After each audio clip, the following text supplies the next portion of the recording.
The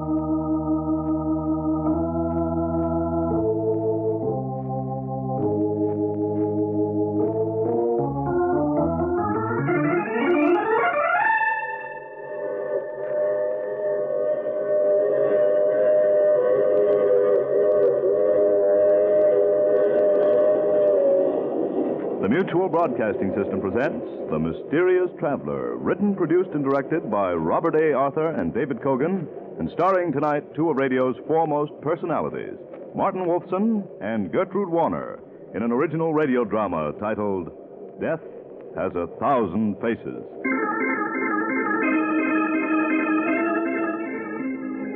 This is the Mysterious Traveler, inviting you to join me on another journey into the realm of the strange and the terrifying. I hope you will enjoy the trip, and it will thrill you a little and chill you a little. So settle back, get a good grip on your nerves, and be comfortable, if you can, as you hear the story I call Death Has 1,000 Faces.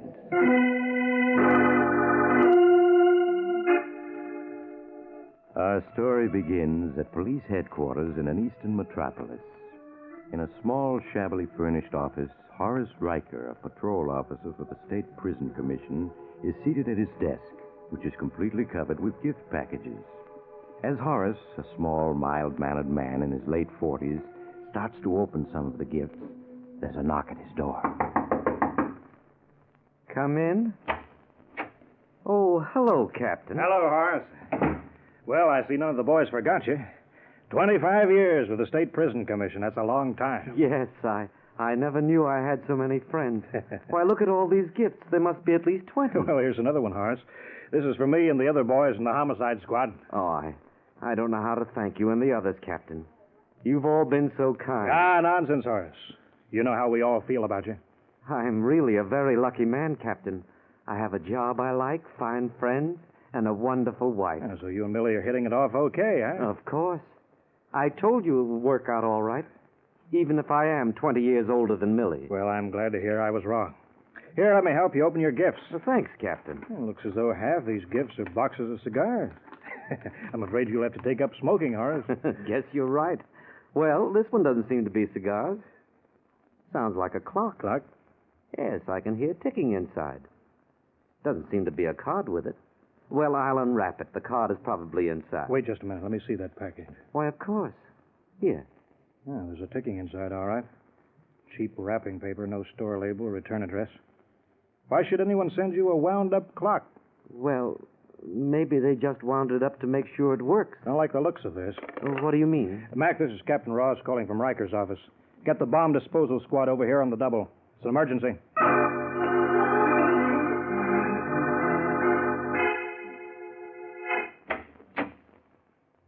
What did you find out, Captain? Morelli and the bomb disposal squad have just finished. It was a bomb, all right. Oh, dear me. Morelli said it was extremely well constructed. If you had opened that package, you'd been blown to bits. Who could have sent it? Oh, it's pretty obvious. It must have been sent to you by one of the convicts whose parole you revoked. You really think that's it? Of course. I wonder which one it was. That's what we'd like to know. There's nothing about that bomb that we can trace. Well, you'll have to be doubly careful from now on. Doubly careful. Yes, this con may make another attempt on your life. I'm assigning one of my men to you for protection. But I don't need protection, and think how frightened Millie would be if she found out. Now, don't you worry. She won't find out. I'll see to that. Well, if you think it's best. Just leave everything to me, Horace. Now, you better run along home.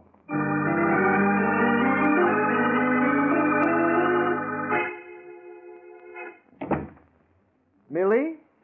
Millie, where are you? Oh, here I am. Stop yelling. Look, Millie, at all the gifts I got from the men at the office. Isn't that a new dress you're wearing, darling? Yes, I bought it this afternoon. How do you like it? Oh, it's beautiful. You look wonderful in it, Millie. How much did it cost? $80. $80? Yes. It was marked down from 100. I just couldn't resist it. But, Millie, you bought 2 new dresses just last week. Well, you can't expect me to go around in rags. I'm sick and tired of having to skimp all the time and never... No, Millie, if you want to keep the dress, of course you may. The only thing is I don't know how I'll be able to meet the insurance payment due this week. You mean if I keep this dress, You won't be able to make the payment on your policy? Yes, dear. Oh. Well, in that case, I'll return it. You must keep up your insurance. I'm sorry, darling, that you have to return it. I'll try to find a part-time job in the evenings so we can increase our income. You're going to have everything you want. Yes, Horace, you're right. I am going to have everything I want. One way or another. That night, as Horace took Millie out to a movie, they were followed by a detective who Captain Ross had assigned to guard Horace. But as the days slipped by, Horace went about his work as usual, completely disregarding his bodyguard. After 3 weeks had passed, and no further attempts were made on Horace's life, the detective was assigned to another case. Good evening, darling. Sure was hot today, wasn't it? Yes. Supper will be ready in a few minutes. All right, dear. Is there any beer in the refrigerator? Yes, I put 2 bottles in there this morning. Good. Nothing better than cold beer on a hot day. You want some beer, Millie? Now, you know I never drink it. It's too fattening. What did you do today, dear? What did I do? Well, I went shopping. Oh. Oh, this beer is cold. Makes my eyes ache. Horace, I can't stand this heat much longer. When are you getting your vacation? Well, I've been given the second and third weeks in September. But that's weeks away. I know, Millie, but I didn't have any choice. I'm sorry that we... Oh, What's wrong? my heart. It hurts. That's what comes from drinking beer when you're overheated. Oh, it feels worse. Oh, nonsense. You'll be all right in a minute. Millie, help me. Get a doctor. I can't breathe. Horace, are you sure you need a doctor? Yes. Hurry, Millie. Hurry.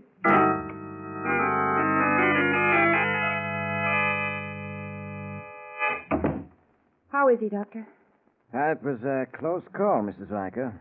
But he'll be all right. You can go in now. Oh, thank you.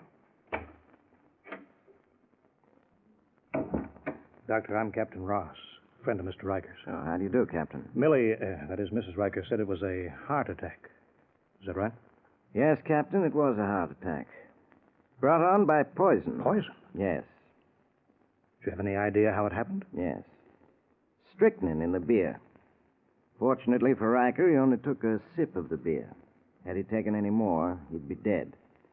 This is a matter for your department, Captain. Yeah, so it seems. I'll turn in a report to you. Thank you, Doctor. That's quite all right. Well, I've got to leave now. I've got another patient to see. Good night. Good night, Doctor. Strychnine. Has the doctor left? Yes. How's Horace? Oh, he's asleep now. That beer that Horace drank, when did you get it? Oh, it was delivered yesterday from the grocery. Did the delivery boy give it to you directly? Why, no. He left it on the rear porch. I was out all day. I see. What are you getting at? Horace's heart attack was caused by poison. Poison in the bottle of beer. Poison? Mm-hmm. But who would want to poison Horace? Oh, maybe it was one of the convicts whose parole he revoked. Then again, it might be someone else. You have no clues? No, not yet. But I can promise you one thing. I'll not give up until I've got the person who's trying to murder Horace.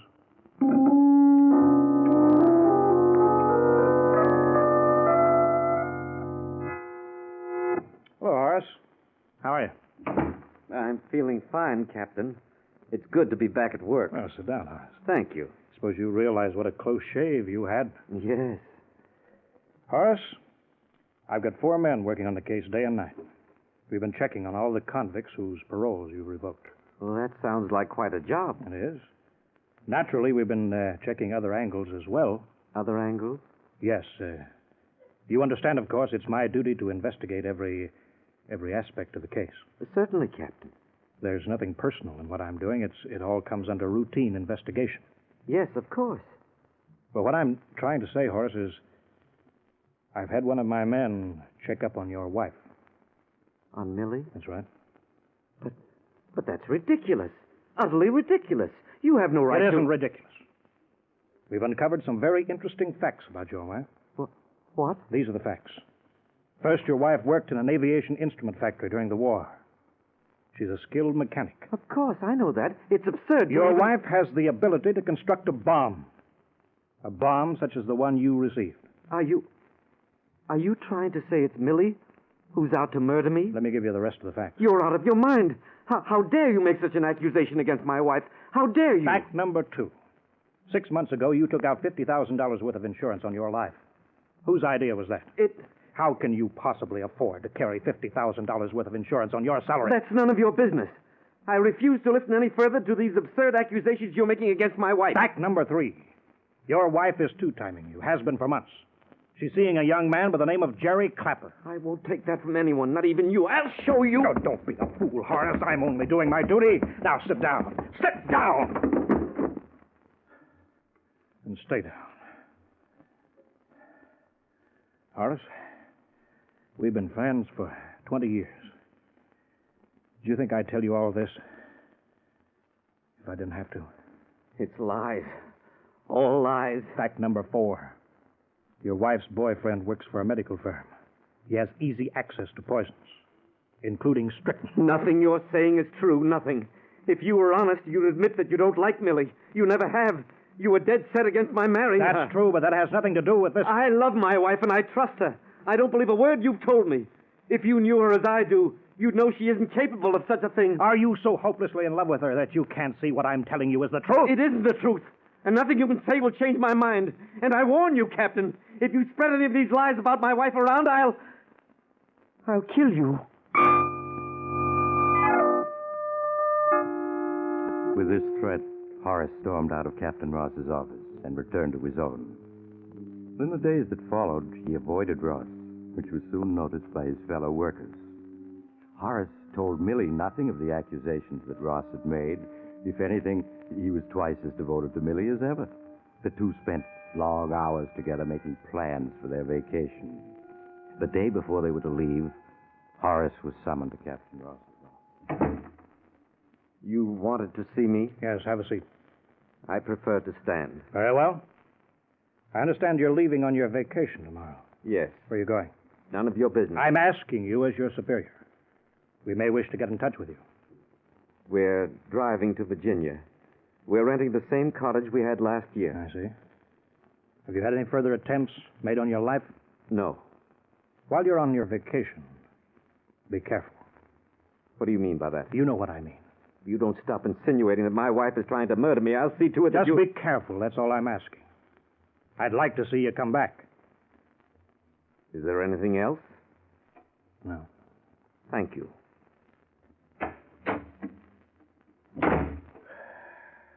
Well, I've warned him.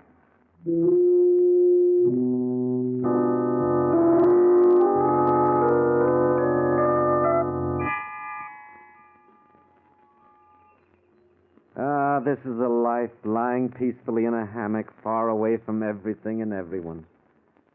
Enjoying yourself, Millie? Yes, Horace. Just like our honeymoon, isn't it?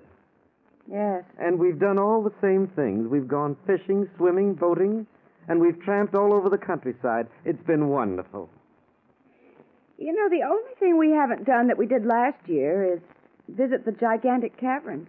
Yes, that's right. I'd forgotten about that. We did visit the gigantic caverns last year, didn't we? Yes, Horace. Why don't we spend tomorrow exploring the caverns? Do you remember that wonderful waterfall and pool? Yes, it'll be a lot of fun. Do you remember the way we almost got lost in the caverns last year? Oh, if you get lost in there, you can wander days without finding your way out. Well, this time I'm going to be very careful. Yes, Horace. We've got too much to live for to let anything happen to us.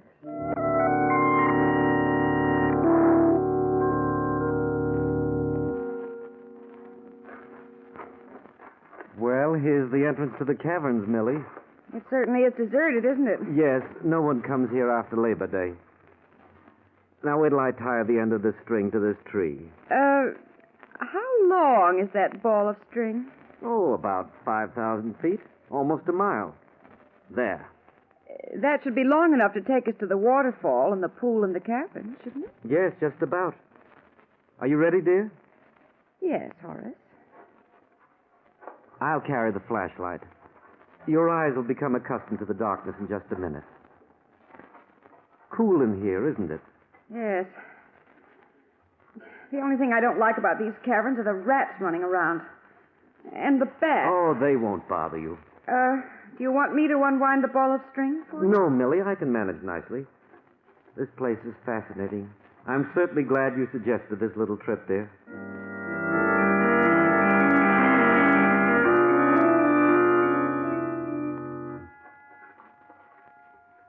Horace, look how high the roof is in this cavern. Why, it must be 200 feet. Yes, these caverns get more interesting as you pass from one to another. However, I'm afraid we can't go much further. We've about reached the end of the string. But, Horace, I wanted to see the waterfall and the pool. I should have brought along another ball of string. Why are you stopping? I've reached the end of the string. Horace, listen a moment. Do you hear the waterfall? Yes, I think I do. It sounds as though it's directly ahead. Let's keep going a little further. But, darling, there isn't any more string. Oh, we'll only go a little way. It doesn't sound very far off. We'll be able to find our way back. Well, all right. Wait till I tie the end of the string around this rock. There. Come along.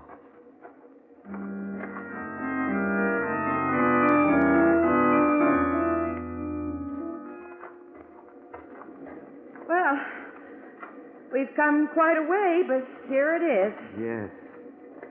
Shine your flashlight down on the pool, Horace. All right. It must be quite deep. Yes. What are you thinking of, darling? If a person fell into the pool, there'd be no way to get out. The walls of the pool are sheer rock. There'd be no way of climbing up them. Yes, that's right. What makes you think of it, darling? I don't know. Standing here or looking down at the pool, it just comes to mind.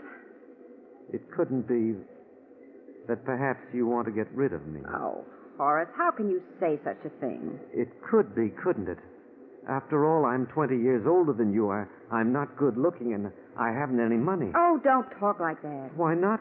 It's true, isn't it? My friend Captain Ross thinks it's you who's made the 2 attempts on my life. I? Yes.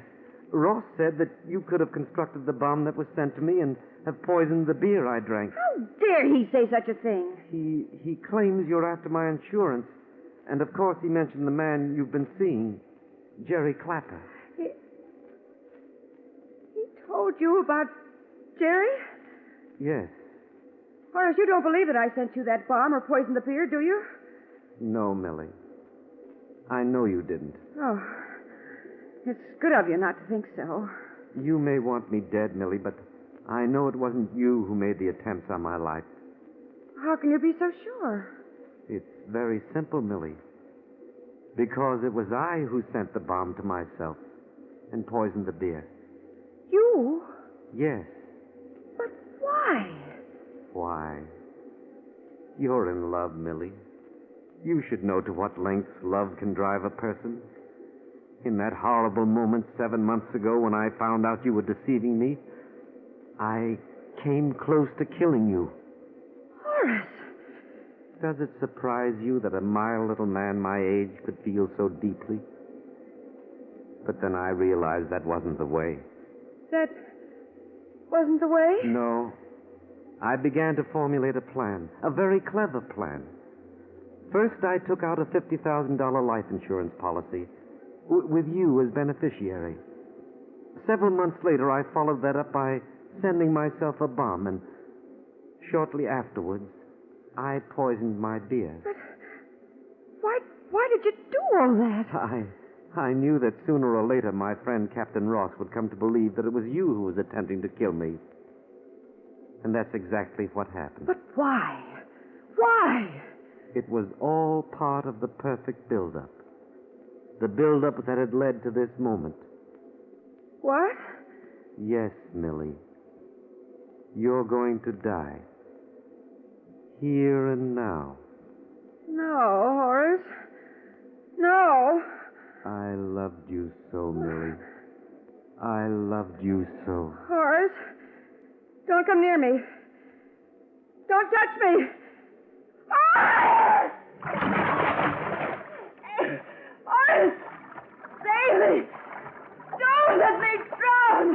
Jerry, let him save you. I wasn't good enough for you, was I? But you need me now, don't you? Horace! Help me! Help me!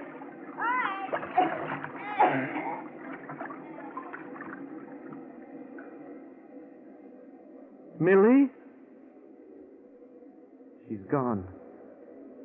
I better get out of here. As soon as I get back to the cottage, I'll call the sheriff and tell him my story. He'll believe it, particularly after he talks to Captain Ross. There won't be any trouble. After all, I'm just a mild little man in his late 40s. I'm not the type who can love deeply or hate deeply. Well, at least she found out before she died. Now, let's see. Here are 3 paths. Which one is it that will lead me to the string? It's the one on the left. Yes, that must be it. It's about a half-mile from here to where the string ran out. Then I follow the string for a mile, and I'll be at the entrance.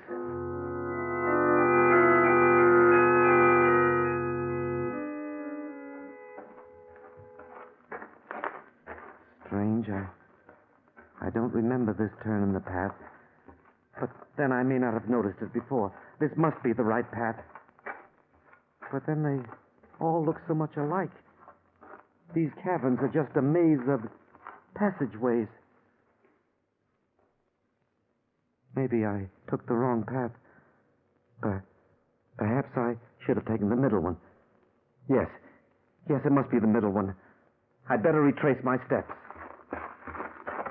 All I have to do is keep calm, and I'll be all right. People only get lost when they're excited. I just have to go back to where the 3 paths are and take the middle one. I mustn't get excited. I mustn't get excited. Horace Riker ignored the rapid beating of his heart and attempted to remain calm. But as he made his way along, he was constantly confronted with diverging and crisscrossing passages, all of which looked unfamiliar. After wandering for an hour, his flashlight burned out and he could no longer go on. Exhausted, he sank down to the ground, completely losing all track of time. Meanwhile, the absence of the Rikers from their cottage went unnoticed. It was only after the 5th day that it was discovered they were missing. The countryside was searched without any success. Captain Ross flew to Virginia to aid in the search. Then someone remembered the gigantic caverns. A week from the day he'd entered the caverns, Horace Riker was found semi-conscious, babbling deliriously. He was rushed to a hospital, but the search for his wife went on. You may go in now, Captain Ross. Thank you, nurse. Hello, Horace. How are you feeling? Captain Ross, what are you doing here? I flew down here 2 days ago to help in the search. I was with the party that found you in the gigantic caverns. Millie, did you find her? Yes? How is she? She's dead. Dead? They found her body in a large pool by a waterfall. Poor Millie. Suppose, Horace, you tell me exactly what happened. The whole idea of visiting the gigantic caverns was Millie's. When we got to the entrance, I led the way in, while Millie unrolled the ball of string behind me. After we'd gone a mile, the string ran out. In the distance, we could hear a waterfall. Millie insisted that we go on, though I argued it was dangerous. What did she say to that? She said she'd mark the path with her lipstick as we went along, and we could find our way back to the string that way. I see. We must have gone about a quarter of a mile when I suddenly realized Millie was no longer following me. I turned, but she was gone. Then I called out to her. I could hear her laughing in the distance and telling me to find my own way out. What did you do then? I'm afraid I got panicky. In that moment, I realized everything you told me was true. I tried to follow Millie's laughter, but it seemed to come from all directions. As I tried to retrace my steps to the string, I became completely lost. And that's all I remember. I see. Despite the lipstick marks she made as a trail, Millie apparently became lost when she ran away from you. Yes. Captain, I want to apologize for not having believed you. I hope there aren't any hard feelings. None at all, Horace. I'm just glad I was one of the party who found you before it was too late. I suppose I was in a bad way when you found me. Mm-hmm. You were semi-conscious, slowly sinking. By the way, Horace, this will interest you.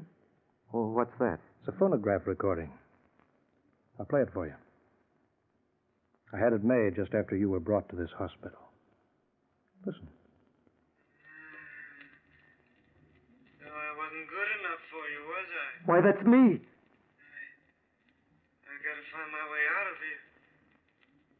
Do you think that all these months I haven't known what's been going on, huh?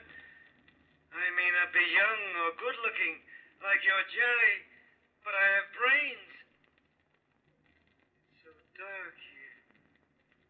So dark. It took brains to work all this out. First the insurance, then the bomb, and poison beer. And now this, Millie. Just the way I planned it. You're drowning, Millie. You're drowning. And they'll never find out, Millie. I'm too clever for them.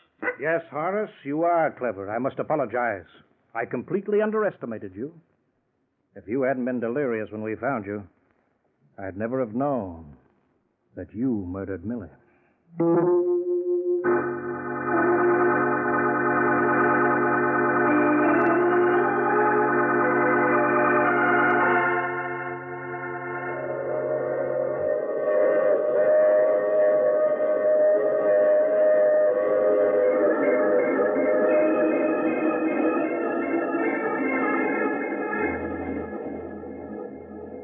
This is the mysterious traveler again. Did you enjoy our trip? Poor Horace. He had the perfect blueprint for murder. Only he left no margin for error. How was he to know that he would confess all while delirious? That's the trouble with murder. It so often backfires, and so fatally. Now, I recall another case in which the central character was too clever to engage in anything as vulgar as murder. Instead, he hired a famous voodoo witch doctor who had the ability to... Oh, you have to get off now. I'm sorry. But I'm sure we'll meet again. I take this same train every week at this same time.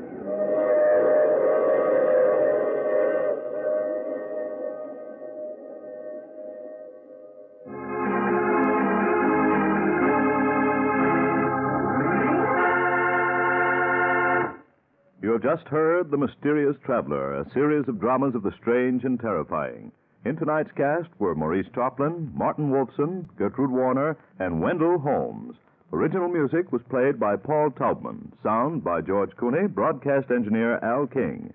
The Mysterious Traveler is written, produced, and directed by Robert A. Arthur and David Cogan.